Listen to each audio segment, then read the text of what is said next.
Hello, big dreamers. Katie Rhines, your registered dietitian, is here. I'm so excited to introduce Sherene Chou. You are an incredible dietitian. You have a master's degree. This woman is so inspiring to me. Like, I cannot even begin to share, like, with all of the cooking classes and everything that you're implementing with plant-based nutrition and sharing professionals, in dietetics how to implement plant-based nutrition. This woman is amazing. How are you? I'm great. Hey, Katie. So excited to be here. Thanks for having me. I am excited to share my journey and excited to talk to you about it. Yeah, I would really just want to hear and share with people where you started with nutrition. Were you always interested in sustainable nutrition, or was it something that like was inspiring to you recently? How did this come about for you? Well, I feel like my journey is a little bit untraditional. I feel like there's out there as well. So for me, about 10 years ago, I changed my career to focus on food and nutrition and wellness. My first job out of college, I was actually working at Hewlett Packard doing global operations and supply chain. And that was just, I learned a lot from that job in terms of how to, manage systems, operations, things like that. But my passion was always in helping other people and working with food. And I just, to be quite honest, didn't know that you could even study dietetics. I didn't know any dietitians. And I knew for sure about culinary school, and that's something that I've always wanted to do since I was in high school. And background on me, my parents are both into holistic wellness. I grew up helping out with a lot of wellness retreats and meditation retreats, which my parents would host and run. And my mom and I would prepare all plant-based meals for everyone attending the retreats. And so that's kind of how I grew up. And it was really revolved around Chinese medicine as well, because they're both Chinese medical doctors, and my grandmother is as well. So I always tell people that I had my first goji berry before raisins, and that's just kind of my childhood. That's And so I cool. just didn't, I guess, want to, not that I didn't want to follow in their footsteps, but I always wanted to do, I just didn't know I could do food stuff. Mm. And after working at HP for a couple of years, I really wanted to take the next step and focus on food. And so I moved to New York City and went to a holistic culinary school called the Natural Gourmet Institute. And as I was learning more about nutrition, wellness, and learning more about dietetics, I was just like, I need to do both. And so after cooking in at the culinary school and working in the city for different restaurants and working in the community, I knew my next step was to become a dietitian. So just combining all of those things. Wow, that's so cool. I had no idea that it was that kind of a path for you. And how awesome that like you grew up with this plant-based like exposure already. It wasn't something that came later. I'm curious, Mhm. throughout your schooling and wanting to become a dietitian, were you taken aback by any kind of recommendations or any conflicting things as far as with your Chinese medicine knowledge growing up? Well, I wanted to learn what was being taught, and I knew that there was always this alternative side and alternative to what was being taught, not only culturally but of course like alternative medicine as well. And so I just approached nutrition education to learn more about the research and how things are being taught, and seeing how I could modify and incorporate my background into what the research is saying and what is being taught, and how I can best utilize those skills that I learned through nutrition and dietetics with my own personal skills. Right. Yeah, and please tell us, how did you do that? I know you've done so much. And please take this time to like brag about yourself. What Yeah. successes have you had? Because I would love to share it. Well, I mean, I think really doing a lot of research, and at first, I mean, before I knew anything, just reading a lot of blogs, following a lot of experts, learning about their journeys, what they were doing, uh, reading a lot of research, and then, of course, learning from as many people as possible, of course, in addition to school, just learning from as many people as I could, and reaching out to different leaders in the plant-based community and sustainability world. It's something that I was just really drawn to just growing up, um, having being mostly plant-based, just vegetarian. That's how I grew up. So it was already part of me, but knowing that I could enhance what I know with nutrition education and also serving the community was an addition that I've wanted to do and found myself incredibly interested in. And um, I definitely recommend trying out a lot of different aspects of dietetics and learning as much as you can from different leaders in different areas. And the parts that I was drawn to were definitely community nutrition, as well as the culinary piece. Right. So I know you have like a course that's available at Tulane. Oh no, it's at USC Med School. Oh, USC Med School. So you have this course that's available at USC Med School. Could you please tell us more about that and like Yeah. what that? So it kind of came about now this is our third year right now, but 2.5 years ago.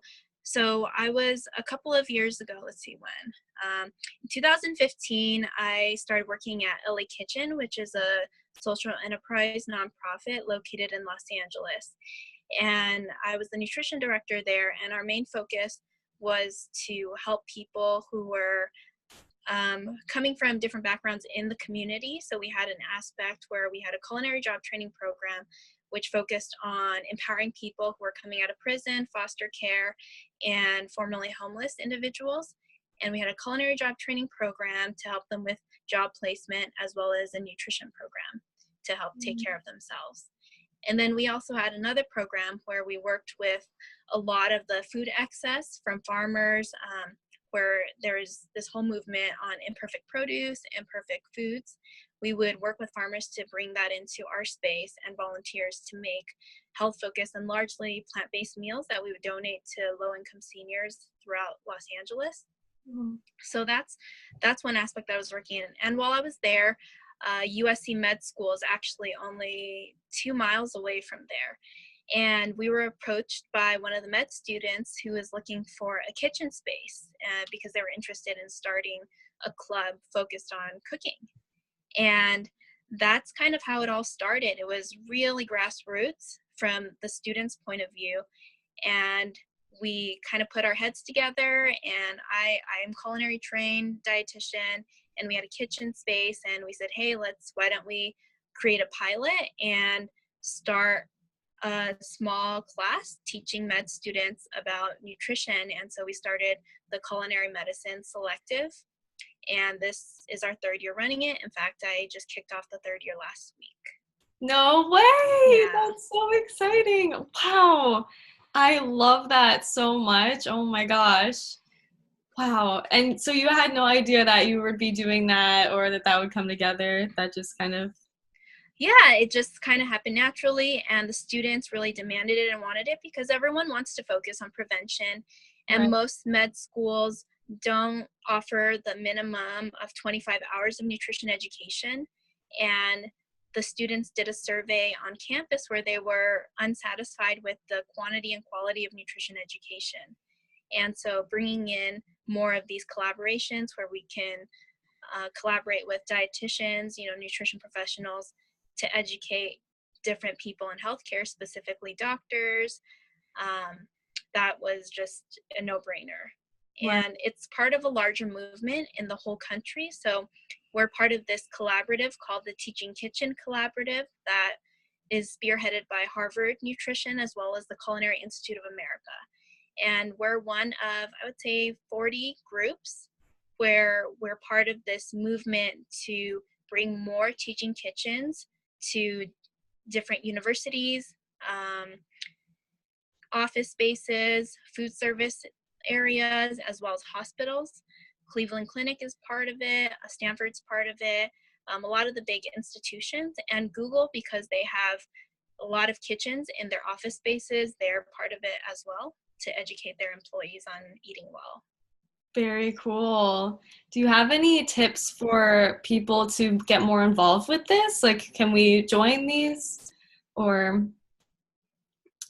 I mean, right now because it's a class offered to the med students, it's closed, but I definitely think that there are ways to get involved. I mean, as nutrition students or nutrition professionals, reach out to your local hospital, reach out to your local farmers market. I mean, I feel like there's always the need to bring nutrition education to the public and to the community. And when people get to try and taste something that is delicious and so easy to put together, I mean, you've created so many videos on, creating healthy, delicious meals and snacks. When people try that, it's just like, oh, wow, it's so simple, so tasty, and I didn't know that. Wow, that's so awesome.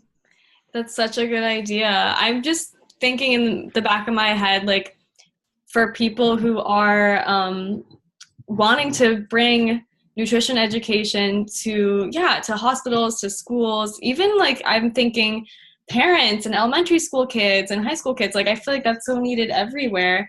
I'm wondering, is this your business? Is this your main way to make money for yourself, or what else do you do as a dietitian?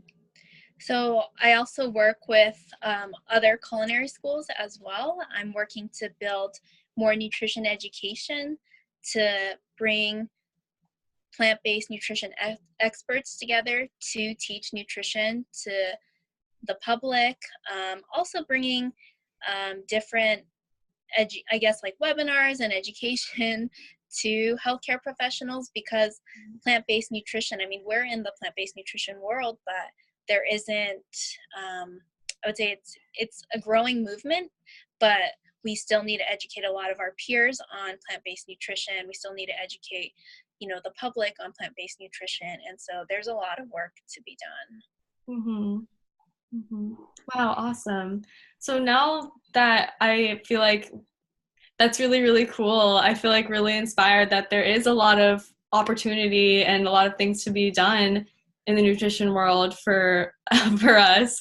Um, I'm curious what you like, how you go about working with clients one-on-one, and do you recommend a plant-based diet? And do you have clients one-on-one? What's your situation with that?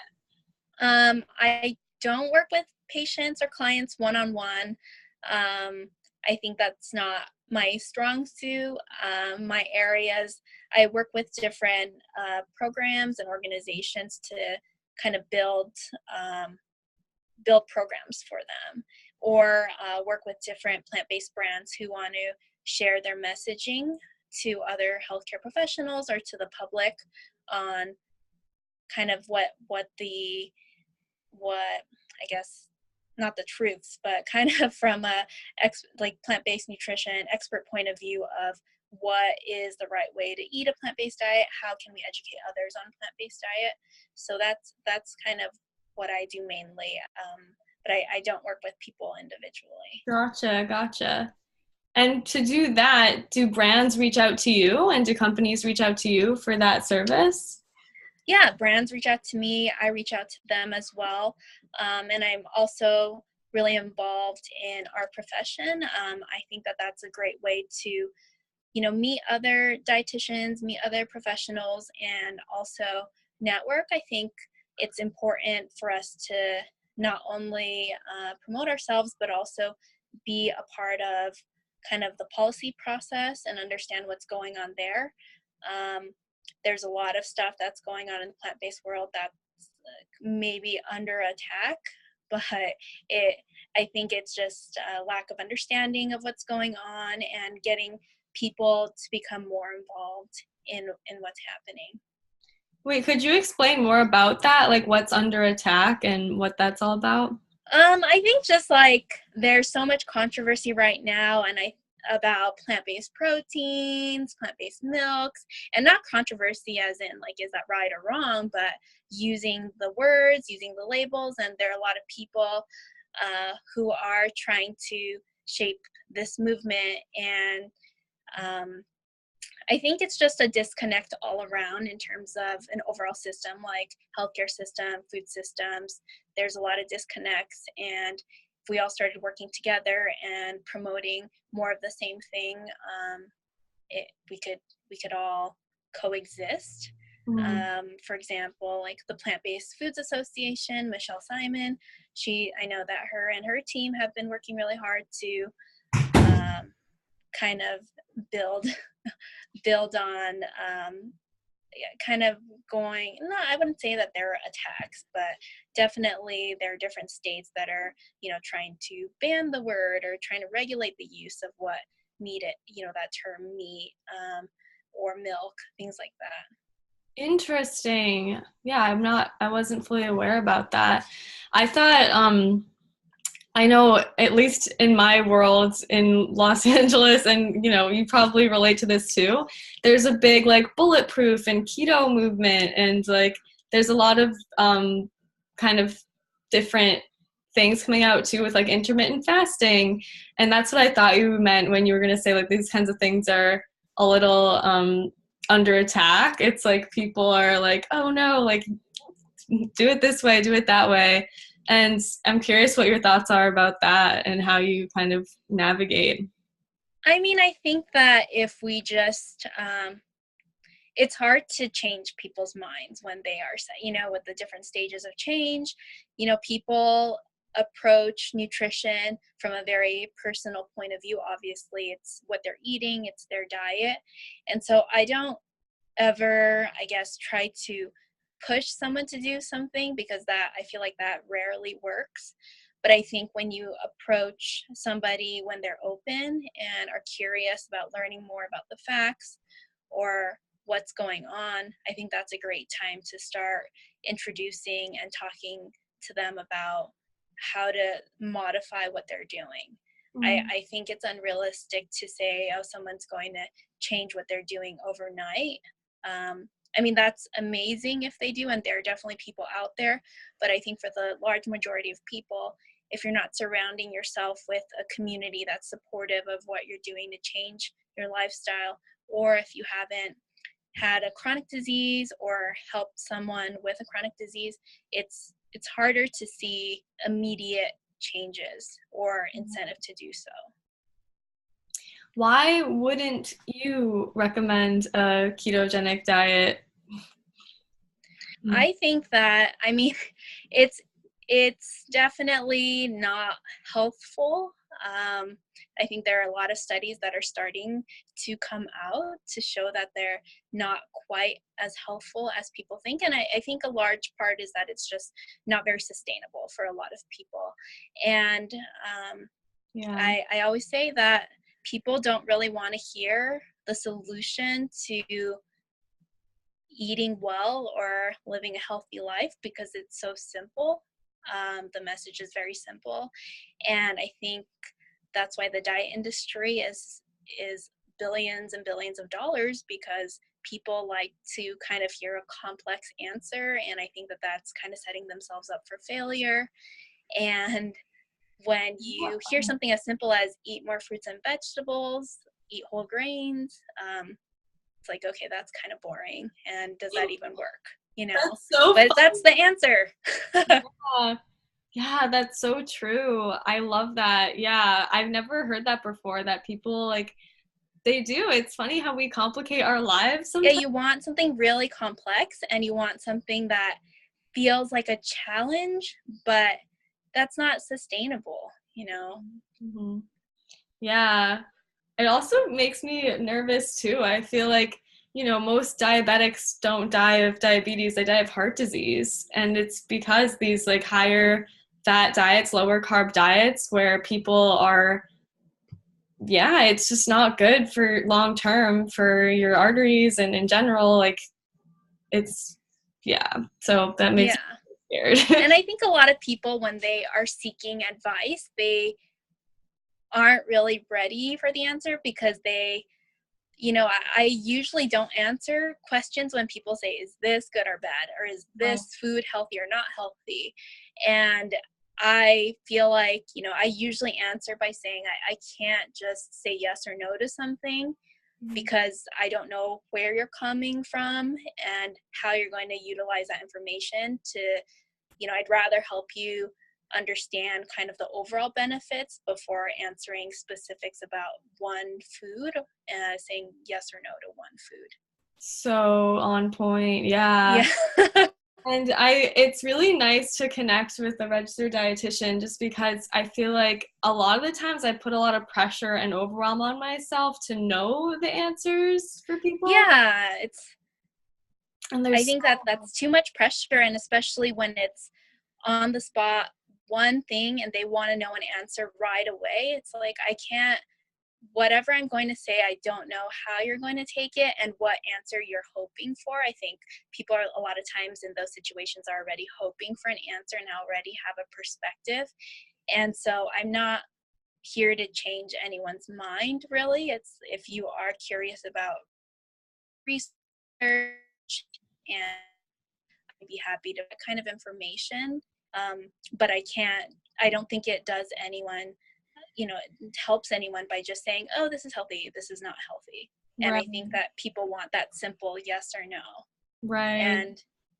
And I can't blame people for wanting that, but it's not that simple because you take years to build the lifestyle and habits that you have today, and with one answer I can't just change or magically erase everything that you've chosen to do. Yeah. Yeah. Oh, that's so true. Wow. Yeah. Okay, sorry. I do want to respect our time together and wrap things up. I have like two more questions for you. One, what is all the things on your to-do list today? Like, what are you up to? Well, right, today I'm working on uh, finishing to plan out my panel that I'm moderating for the Vegetarian Nutrition Practice Group, which is a practice group in the Academy of Nutrition and Dietetics. So we have a really exciting panel next month because it'll be in Washington, D.C. We're hosting a talk on plant-based politics, like I mentioned earlier, and we have Michelle Simon, who's the executive director of Plant-Based Foods Association. We have Dr. Neil Bernard, who's going to be there from PCRM, and then we have Kate Olander, and she's from United Fresh, which is the largest fresh food association in the country. So we're having these experts, come and talk to dietitians, nutrition professionals on what's going on in their spaces and how we can help in what we do. That's so cool. Wow. Oh, wow. Have so much fun with that. And Yeah. also, I was just hoping to get a little info about what your feelings are with plant-based nutrition and its ability to not only prevent but possibly reverse diseases. I'm curious if you have any opinions on things like ulcerative colitis and lupus. Like I worked for Dr. Furman, and it was actually pretty commonplace to, have people go on a juice fast and heal themselves naturally. And I'm curious if just what your thoughts are on that topic, and if you think that policy or might change in the future, what your thoughts are on that. I mean, I think we just need more people to, it's hard to say like overall policy. We do have research studies, obviously, but I think it's educating people before any of that stuff happens, hopefully, Right. and to start reaching out to the community and spreading our message of what, how beneficial the diet is or how easy it is to adopt it. I think that that's kind of the hard part. I think once you tell someone the benefits, okay, all of that sounds amazing, but how do I apply that to my life? And I think when you tell somebody who isn't quite ready or already feels stressed out about making a lot of changes, and you tell them, okay, you have to change everything that you eat, I think it's what are the steps. And so I usually tell someone, what's something, what's one fruit or vegetable that you could incorporate that you don't already, and kind of go from there. And I think that if they're able to make that first step, they can make some of the bigger changes. And once we get more people on board and know the benefits, I think we have more people on our team. That's really true. Yeah, I feel like once it becomes more common for it to be not so crazy to eat so many fruits and vegetables and whole grains and stuff, yeah, people will definitely feel like it's easier to heal themselves naturally. That makes a lot of sense to me. Yeah, and not be so isolated. I think they need to hear it from their doctors, they need to hear it from their dentist, they need to hear it from their friends. Totally. And just normalize eating well as not something that's crazy, but just something that's part of your life. Totally.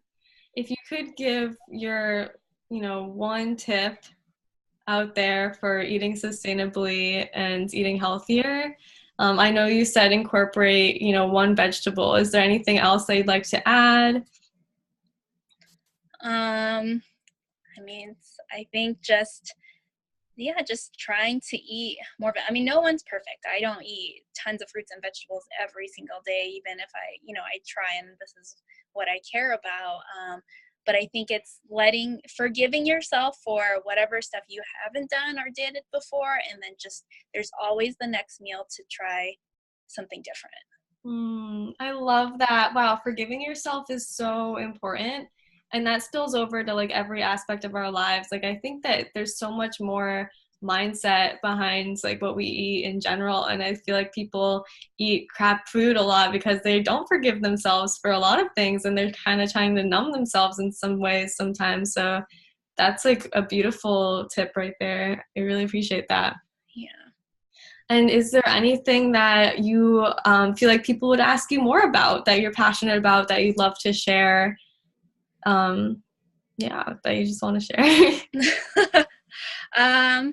I think to all the nutrition professionals out there, definitely get involved in our association. That's super key and important. I think that getting together with other people that are on the same page, and maybe they're not 100% thinking the same exact way or doing the same thing, but I think when we support each other and uplift each other, that's always the best way to go, even if someone doesn't agree with you 100%.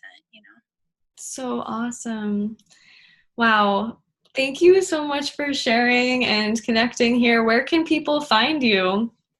They can find me on my website, which is sherenechou.com, or on my Instagram, which is Eat Sustainable Foods. And that's it.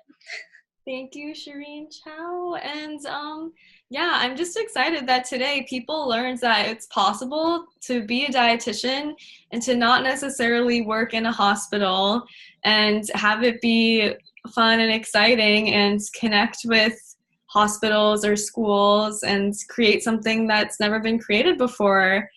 You are seriously such a light in this movement, and I'm so, so grateful to have met you, and I'm really excited to share this. So thank you so much. Thanks so much. Yeah, And I'm happy to help in any way. thank you. Alrighty, I think we'll end it there. Okay.